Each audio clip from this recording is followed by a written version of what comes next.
Welcome back, everybody, to Torment's Ties to Numenera, episode 107. Last time we went through we explored the heart of the bloom, finished talking to it and all that stuff. Now we're gonna check out the Mirrorcaster that we got to see someone's past. But first, I need a little bit more intelligence. So let's use up some of these things that I just have sitting here. On yourself. Inject that stuff into me. Another one. Not sure how much we're gonna need, but might as well just pump ourselves full. That should be good. So let's go into the Mirrorcaster and see what we can see. Whose past is it? This Mirrorcaster is hot to the touch. You feel a click and whirl of countless mechanisms moving beneath your hands. The urge to explore the mirror within is palpable as thirst. And inspect it first, just to make sure. It's like a mechanism device for rhythmic, like a drum beat, like soldiers marching in perfect, hopeless unison. Enter the mirror.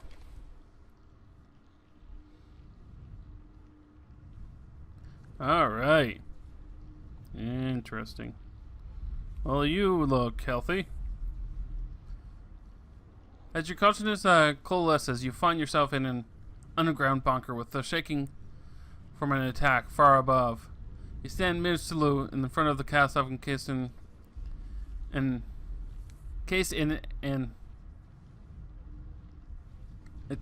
articulated metal corpus. He is so skeletal you debate he could move without it. You remember his name is Lavok. Paj Khan's second in command in this battle. 3 advisors sit behind him. Lavok shakes his thin-case head and addresses you. Don't worry about the message, Bleh. It's been rendered moot. We're just lucky Commander Bleh made it out of Malavas alive. She missed the destruction of the sanctuary by moments. A thunder explosion rocks the bunker, sending everyone staggering. As you can see, you have trouble of your own, Lavok says, getting back to his seat. The changing god's latest ploy has paralyzed the reconciler of truth, of course. Heaven's rejoinator remains functioning, which means we cannot reverse their success while they can reverse ours. He leads you to a strategy table showing a 3-dimensional projection of the battlefield across parallel realities. He swipes through several images of them, showing an army in the verge of defeat. He shakes his head. We are in more danger now of losing this war than since the first died. I'm afraid I must send you out again.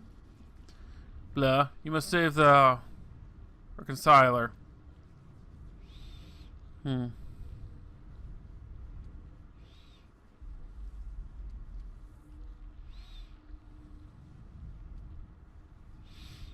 Yeah.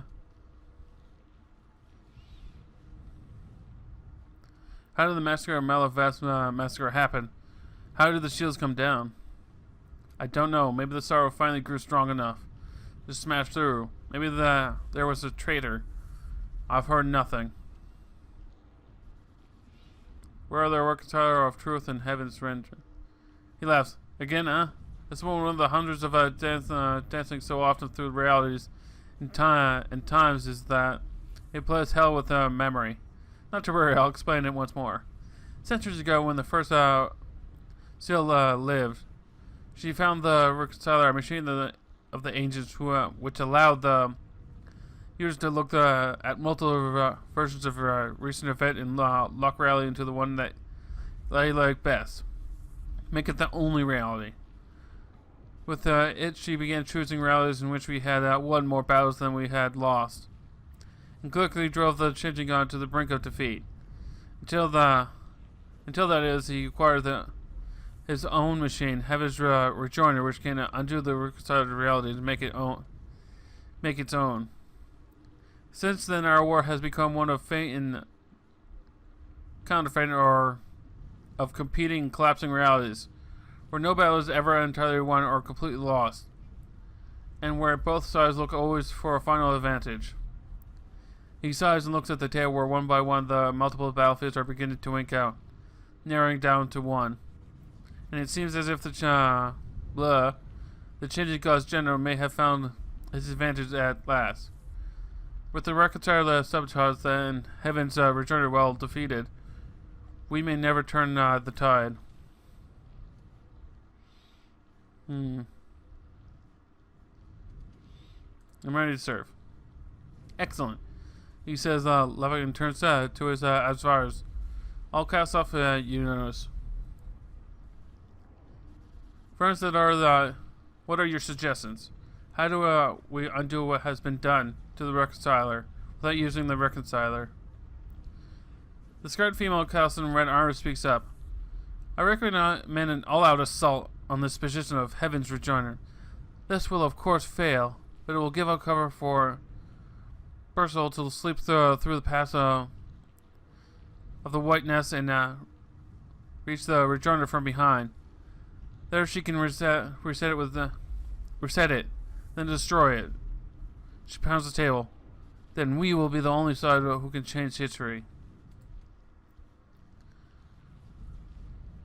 The male mutant are exquisitely beautiful, except for the second mouth in his throat speaks and blah's harmony. I suggest Berthel uses the reality of the storm that ravages no man's land to find the reconciled saboteur. If she can navigate the shifting shards, she can stealth the saboteur before he reaches it. He shrugs. This will only return us to status quo, of course. But it'll be easier for Berthel to deal with one man than a deadly whiteness. Any other suggestion? Asks Levick. When there is no answer, he turns to you. I approve of either path, as it is you who will face these challenges. I leave it to you which you will choose. What do you say? Then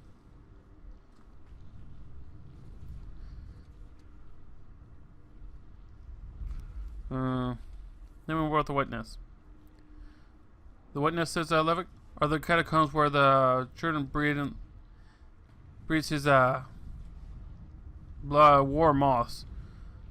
A horrible place. I don't know what the tunnels were originally used for, but now they are a tangled mess of webs and larvae. It is filled with traps since the enemy knows the tunnels are a vulnerable approach. But the real danger is the moths themselves. A horrible creature whose phosphorescent glow withers the flesh and matters the mind. He shivers. Once they sense your presence, they will not rest until you are dead. I won't be able to ease out. It won't be an easy approach, but by any means. Tell me about the rally storm. He shakes his head. We and the changing gods have used the reconciler of truth and Heaven's Rejoinder so often, and at such cross purposes that there are places in the no man's land between our front lines where no single reality holds sway. Fractured ripples of possibility drift across the field like squalls of rain, changing all in their path, and offering entry into other times and versions of the present. And of course, once one enters a different version of reality, then all the shards when encountered in that reality are different too. He yells. It's a less deadly rope, but it is still possible to be lost forever in such a maze. I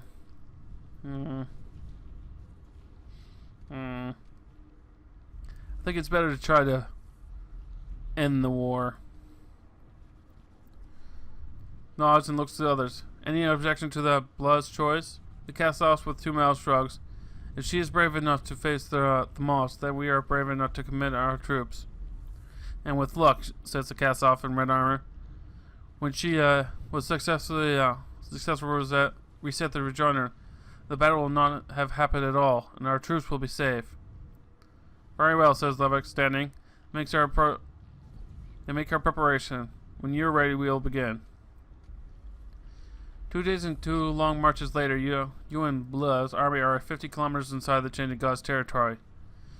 While the army continues one direction, Levick takes your army and points you toward the ravine. Your path lies here. Follow the rift for a kilometer and you'll find Captain Hoga, Blah, waiting for you. He knows the White's Nest better than any man. He'll help you through them. After that, you're on your own.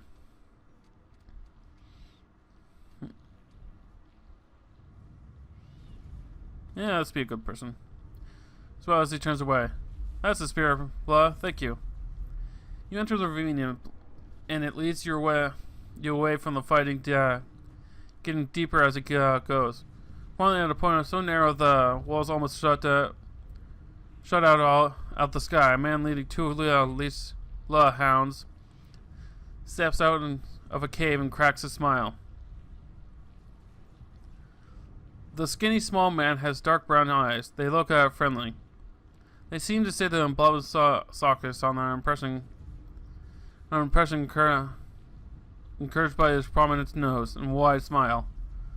All this is surrounded by long, thick, straight black hair, in which some gray shimmers. And you can feel his wit in the air around him, as if radiated by every cell in his body. Neat, I guess? Wow. The whiteness. Interesting. Hello, sunshine. You must be Bursel. I am Hugo Bleu. The nests are just through here. But be careful, we go in.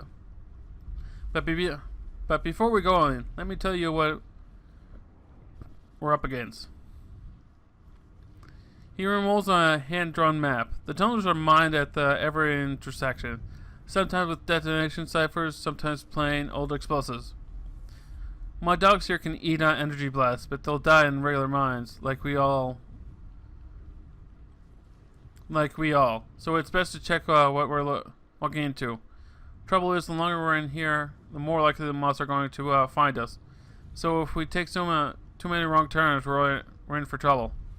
Do you don't want to fight Blood's war moths? Trust me. So no shilly-shallying? Shouldn't be dilly-dallying? Whatever. Hands you a map.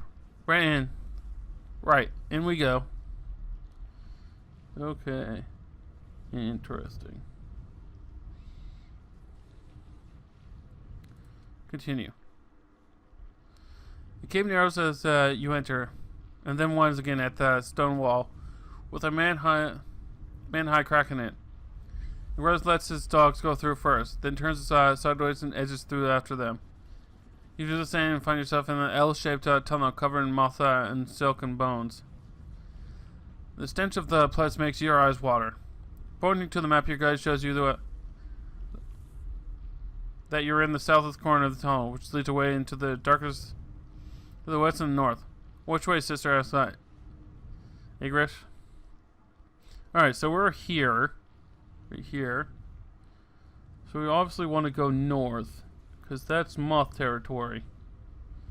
That means death. We don't want to go to death. North. The room glows green with the light of phosphorus mushrooms. They grow in everything. Before the rocks, they have tumbled from the ceiling. And the bodies of the soldiers that lie pressed against the walls as if thrown there. They also grow into the open archways that lead from the room. Northwest, south.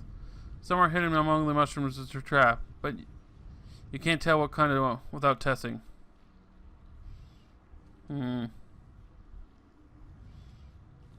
the trap. Just reveals the room contains an explosive mine.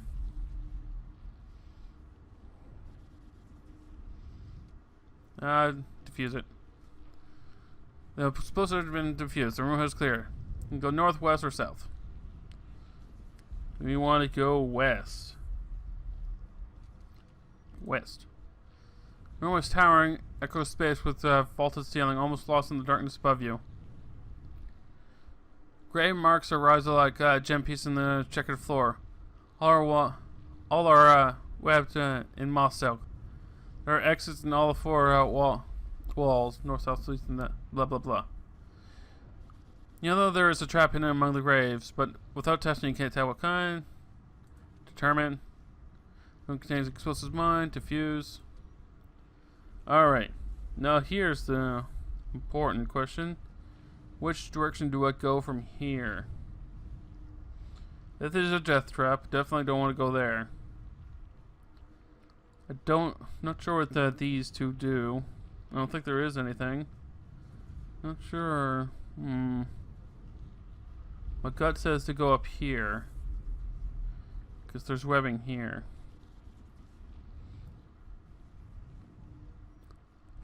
Yeah. So we want to go west.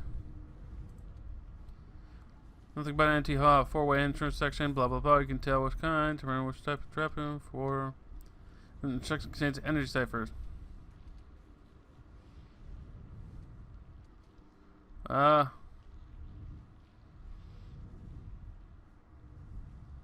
don't have to worry about the ciphers.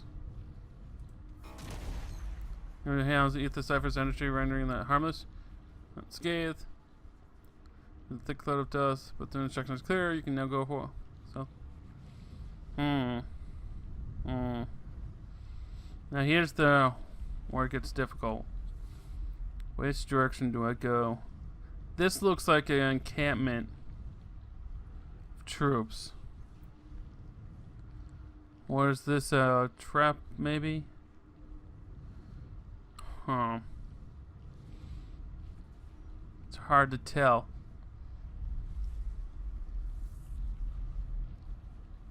Definitely don't want to get close to that, so. Yeah, this is just a dark area, maybe? You know what? I'm just gonna go west, just because that just seems too close to the death zone. Court descends into a low cave, so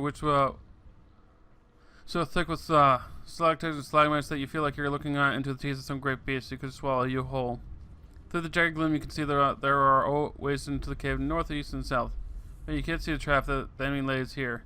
But to test that, some kind it is. This you hear the flutter of giant wings, and you see south. The war mouse have awakened. Determine. An explosive mine. Diffuse. Go north.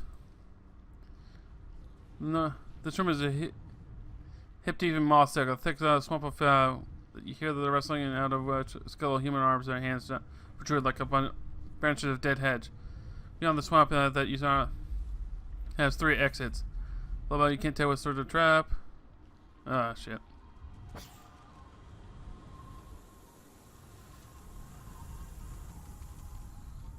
Four motes appear from several directions at once, surrounding you. You hover along waves, position tactical height. Try to escape. Shout, you change their mouse and attempt to flee. The weathering lights and almost immediately stop your breath, you strengthen. They close in quick to finish you. The last thing you hear, man, I hate how immediate these things. They really need to redo these if they make a new game. That was disappointing. Well, I wasn't trying to like do this without restarting. I definitely would have restarted that on my own game. Oh well, whatever. Who cares? Usually only get like nothing really for that. So who cares? I'm just gonna talk to this guy real quick, just so I'm curious. Creature appears to be gorging on the transmitted energies of the heart. It pays attention to you. Okay. I'm ready. I'm always ready. He's always ready. Wonder if I just made that side lose the battle. It's because that one mistake. Which is kind of funny. Everyone loses and dies. Whatever. Honestly, I didn't really care which side won anyway, so. They're both dicks. Alright. Can I zoom out now? There we go. Well, I think I'm going to take a rest, if I can. Because I need it. I am injured. Here. Blah, blah, blah. Lovely. Yay, I'm healed. All right. All right. Blah, blah, blah. I'm assuming we just have to go back to the Memvora. Yep, return to the Memvora. Alright. Yes, child. Hey, I'm here to see the Memvora.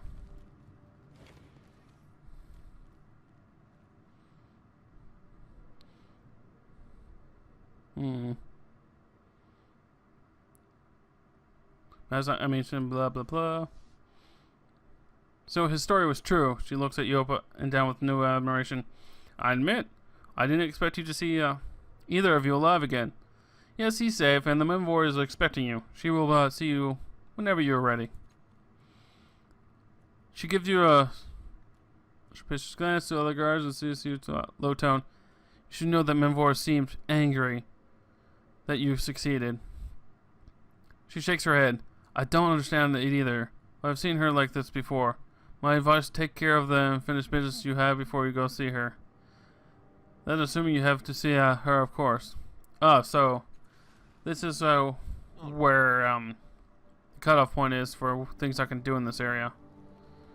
I don't think there's anything I haven't done, but I do have two extra ciphers I need to get rid of so I can get rid of their cipher sickness. So we'll do that real quick. And then we'll be done in this area. Finally out of the fleshy place. And I think we're back into the Yes. the starting area, maybe. Not sure. Of course. Of course. Hey, you people. I have things to sell. See wares. Alright, what ciphers do I not need? Energy damage. Hard on confers negative fatale, blah blah blah. Heals 1 point of might, heals 1 point of speed. Chemical damage. That's really low chemical damage.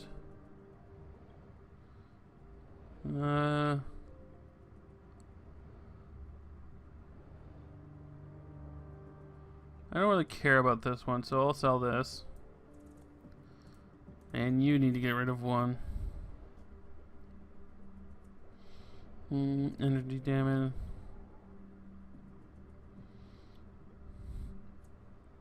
Maybe I can get rid of one of these and then switch. No, I'm never gonna summon that. I don't care about that type of crap. I'll probably only use these ciphers at the very end of the game anyway. On combat tasks, yes. Since I'm usually the one doing everything. Sure enough. Alright. Now we got all that taken care of. We can go back and maybe fight. I'm not sure if we're going to have to fight Memvor or what. Or the force cast off, either way.